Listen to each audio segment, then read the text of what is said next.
merci Lucia, bonjour tout le monde. Je m'appelle Bonnie Crombie et je ferai plus pour vous. Oui, je suis très énervée maintenant. I am really pissed off. I'm sure you are too.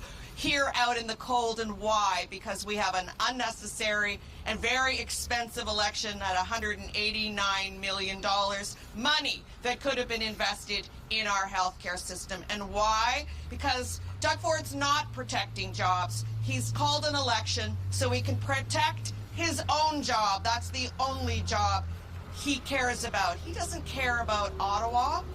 He doesn't care about Ontarians. He's been absent from Ottawa. Was he here during the convoy crisis? No. Was he here during natural disasters? No. They don't respect Ottawans. They don't care about your needs, but you will. We will have a response. We would have been working closely with all the premiers to present a united front to our counterparts in the South. We would be at our desks working today rather than calling a snap election in the dead of winter, hoping to secure another mandate when you already have a majority government and can govern until June of 2026. So what would we do differently? First of all, we would provide the basics for Ontarians. And for me, that's to ensure that 2.5 million people who don't have access to a family doctor get the health care that they need when they need it. We see 275,000 Ottawans in the whole region without access to health care, without a family doctor. 275,000 people without a family doctor in the Ottawa area is absurd. And it's immoral. It is shameful. We saw in southwestern Ontario 1,000 people lining up to register for one family doctor that was coming into town. We saw seniors bundled up in their parkas with their wheelchairs, with their walkers, hoping to get registered on that list. Moms with babies in arms pushing strollers, hoping to be one of the 500 that new doctor would serve. This is Doug Ford's Ontario.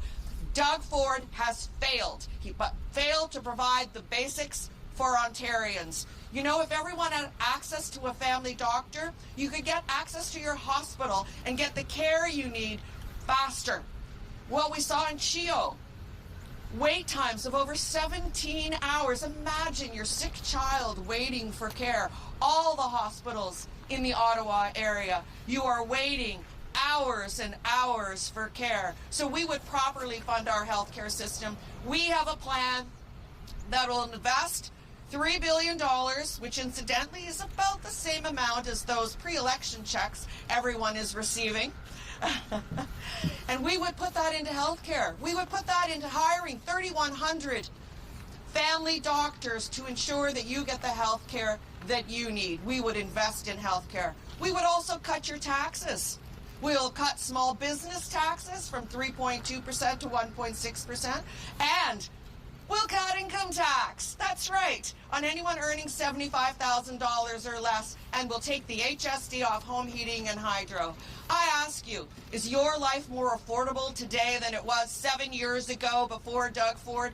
Clearly, the answer to that question is no. We are going to provide more affordability through those tax cut measures, through investing in making home building cheaper by removing those hidden taxes that you have to pay on the sale of your home. The home purchaser pays. We're going to remove those hidden taxes called development charges and make the cities whole, eliminate the land transfer tax. That would be over $100,000 in savings for people. So here we are in beautiful Montfort Hospital.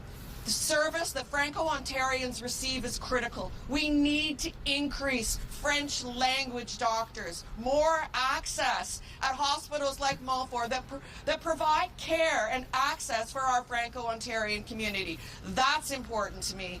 Doug Ford doesn't care. He's roaming around the province rather than being at his work, at his job, at his desk, working for Ontarians during this crisis. I'm here with my team and we're all happy to take your questions and Thank you for being out in the cold this morning.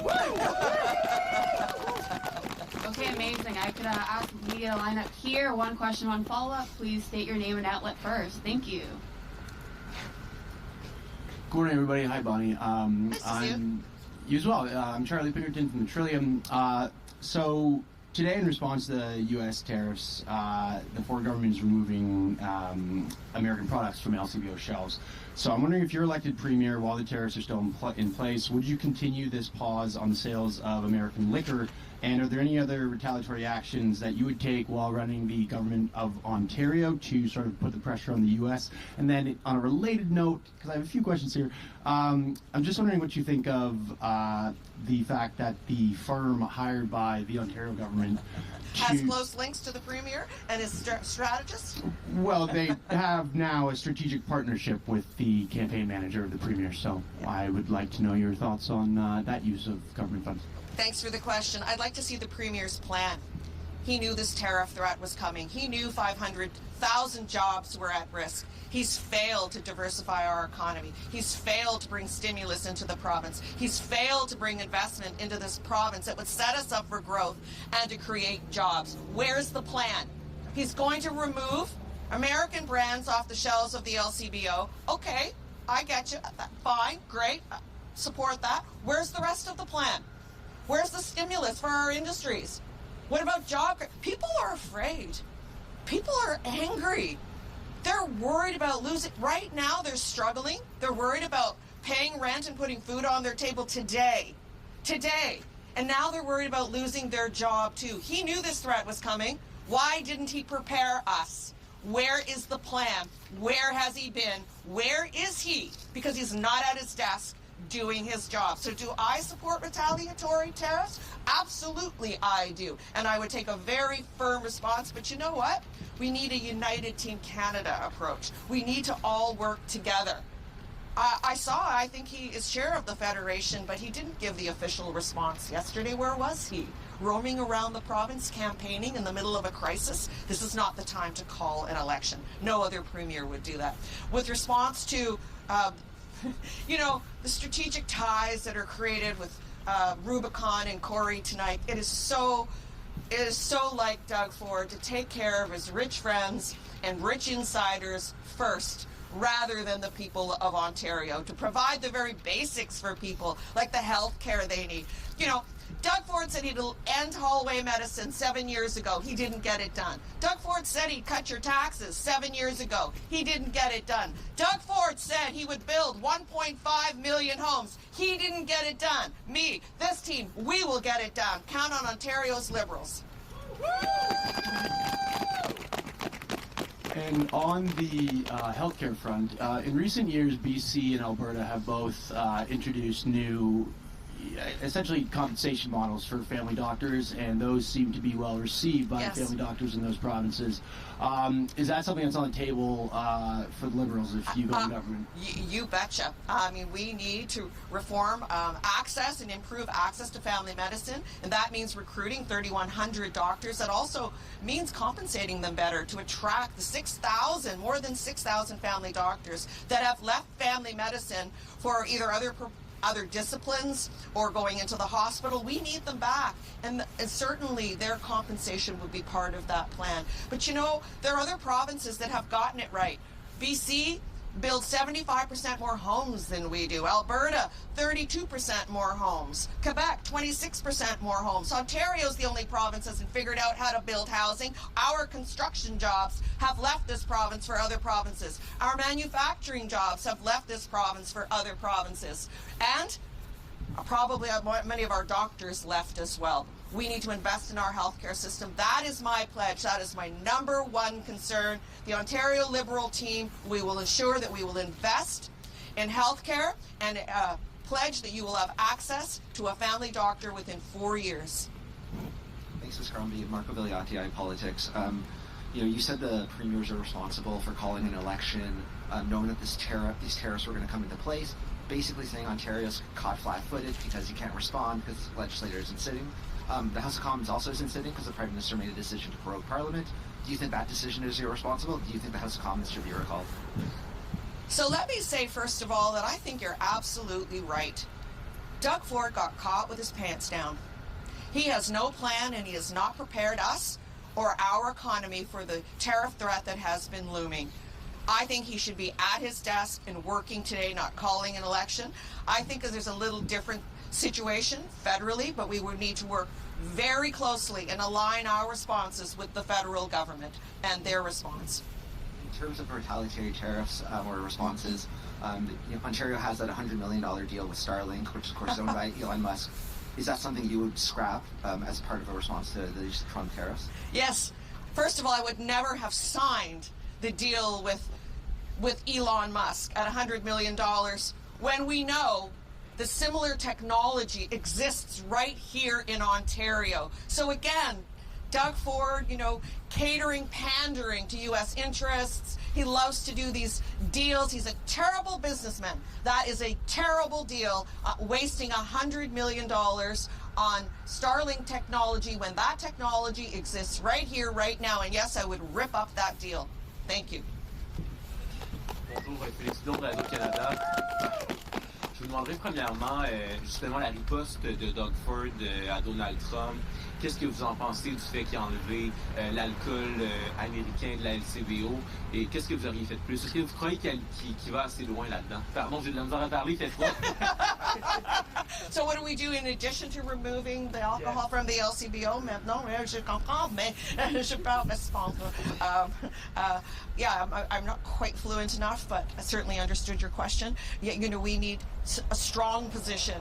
That's just step one. Where's the plan? Removing alcohol, American-made alcohol and American-made products from the LCBO is just step one. Where is the plan to insulate our economy, to provide the stimulus, to protect jobs and create job growth? Why isn't Doug Ford at his desk working today? Why is he roaming around the province calling an early election that's unnecessary? Because let's remind people, he has a majority government and can govern until June of 2026. He should be working hard to protect Ontario jobs today. Et par rapport à Doug Ford, sa présence ici dans la région d'Ottawa, est-ce que vous croyez qu'il est assez présent, qu'il vient assez souvent? Vraiment. Doug Ford's never here in Ottawa. He's been absent. He doesn't respect Ottawans. He doesn't care about Ottawa. When have you seen Doug Ford come to Ottawa and create a plan that puts Ottawans first? He didn't come during the convoy. He didn't come during the tornado and other natural disasters. He doesn't care about Ottawa. We care about Ottawa. I love Ottawa. I love coming to Ottawa. I have an incredible team here in Ottawa that are speaking up for the needs of the residents of Ottawa. My son lives here too. We were on Preston Street last night at this fabulous restaurant. Love Ottawa. And look, I'm a Canadian girl. I love the weather here. It's bright, it's sunny, it's cold, so we dress for the cold. We're Canadians. Hi, Faith Greco with CBC. Welcome, Faith. With the economic impacts of U.S. tariffs, what plans do you have to support Ontario industries and workers who would be affected by these trade disputes? Yeah, it's an excellent question, but you know what, Faith? I would have begun that process much before today by diversifying our economy, not putting all our eggs into one basket, by bringing stimulus in, by bringing in investment in creating growth and creating jobs. I have a great record because, of course, you will remember that I was the mayor of the city of Mississauga for almost a decade, and job growth and investment in our diversified economy. We had 4 pillars that we were strategically created, and it benefited our city. It made us resilient. You don't put all your eggs in one basket. You build up different sectors to protect jobs and create growth and bring in investment and bring in stimulus, and he hasn't done that. I also question the relationship with the 17 governors of our top trading partners, where we are their first or second largest trading partner. It's great to run ads. It's great to spend over $1 million on one hit on Fox News. That's what he spent. That's your money, taxpayers' money, $1 million, 1.3 on Fox News. Can you believe that? But no plan. He hasn't built those relationships over the 7 years that he's been premier. He hasn't worked to insulate our industries, create a plan where is the plan today? The tariffs were announced yesterday. Every other premier was on the news last night presenting their plans, showing alignment with the federal government plan. Where is he? I'll tell you where he is, roaming around the province fighting an election campaign. An unnecessary and expensive campaign, $189 million that could have gone into Montfort Hospital, CHEO Hospital, Queensway General. My goodness, that money could be better spent at our healthcare or protecting our industries and creating growth. Thank you. One more follow-up for that. I'm wondering, with the federal election ongoing, with the Liberal Party having to funnel resources into that, and now this snap provincial election, how is the party coping with that? Is there any discussions about allocating resources? How are those talks going? Well, you know, it's interesting. Of course, my priorities are improving the lives of Ontarians, getting the basics right, investing in their health care. So they're quite distinct from federal priorities. And of course, Parliament is prorogued. And so we see, you know, there are a lot of volunteers, shall we say, who would otherwise be doing other things that are volunteering on this Ontario election. So we've kind of benefited. Plus, there's a little bit of excitement. People are talking about, you know, who their lead candidate for leader prime minister is. So there's a bit of excitement around that too, which I think we're benefiting from as well. But certainly we've got an influx of volunteers, shall we say, because of the prorogation and the leadership race. I think their vote is coming just after the election day. Thank you. Thank you. There we go, not been down for that thing. Yeah, Ms. Crombie, David Baxter, the Canadian Press. Hi, David. One thing that Economist Charter 2 has talked about for ways Canada can insulate itself if the tariffs threat is knocking down interprovincial trade barriers. Bingo. What would the Liberals do? Yes, I think you're right. I don't understand why we haven't made more progress to eliminate interprovincial trade barriers. My goodness, there's been so many obstacles, and that's an easy one. And I bet it's going to be fixed pretty quick now, now that we're in this tariff war with the United States. But that is something that is long overdue, and really the premiers need to sit down and hammer that out. Are there any specific areas you think Ontario could accomplish quickly? Could be like certifications for certain jobs, or even things like vehicle safety. Like all those things, vehicle safety, certification of jobs. There has to be a better alignment on which qualifications are recognized in each province, certainly to reduce the barriers to simplify interprovincial trade. Thank you. Hi, Caitlin with CTV News. I want to ask you about transit. It's been a big topic of conversation, especially here in Ottawa. I know $180 million was announced in the mayor saying more is needed. How does your government deal with concerns and funding when it comes to things like transit infrastructure? Thank you. I want you to put your gloves on. You look like you're freezing cold. So, as we well know, I was a former mayor, so I understand the transit and the infrastructure needs of all the big city mayors and how they need a new deal and how we're going to work with them to create that. But of course, Mayor Sutcliffe's needs more investment into his transit system. I've seen what's happened at OC Transpo, and I know they're working to to provide more oversight into Line 2 that's open but not open and somewhat open. So a new deal. I think that the deal that Toronto got with uploading some of their operating costs was a little preferable, and I know he was hoping for something like that, something that he and I will sit down and talk about, uploading operating costs on transit systems. It goes straight to their deficit of cities, and I'm acutely aware of that. And the first thing we will do with the municipalities across the province is to reach a new deal for funding. And the other thing I wanted to ask you about was affordable housing and rent evictions. Rent evictions has been another big topic of conversation. Great. Here they're on the rise. The city councillors have voted to push the province to do more, pointing to Bill 97 to be enacted. Sort of, what's your response to those concerns, and what plans would you have in place to sort of address these issues and bad faith evictions? Yeah, so we need to protect our renters from rent evictions. We need to protect our landlords as well, so tenants and landlords. And one of the easiest starts is just to fix the landlord-tenant board. Quite frankly, we see about 53,000 cases that are backlogged. Let's appoint those adjudicators. Let's take them offline and make them in person so they can communicate eyeball to eyeball, and sometimes you can get deals done that way. But we'll have measures in place to protect tenants, but also to assist landlords as well. Thank you for coming today, everyone.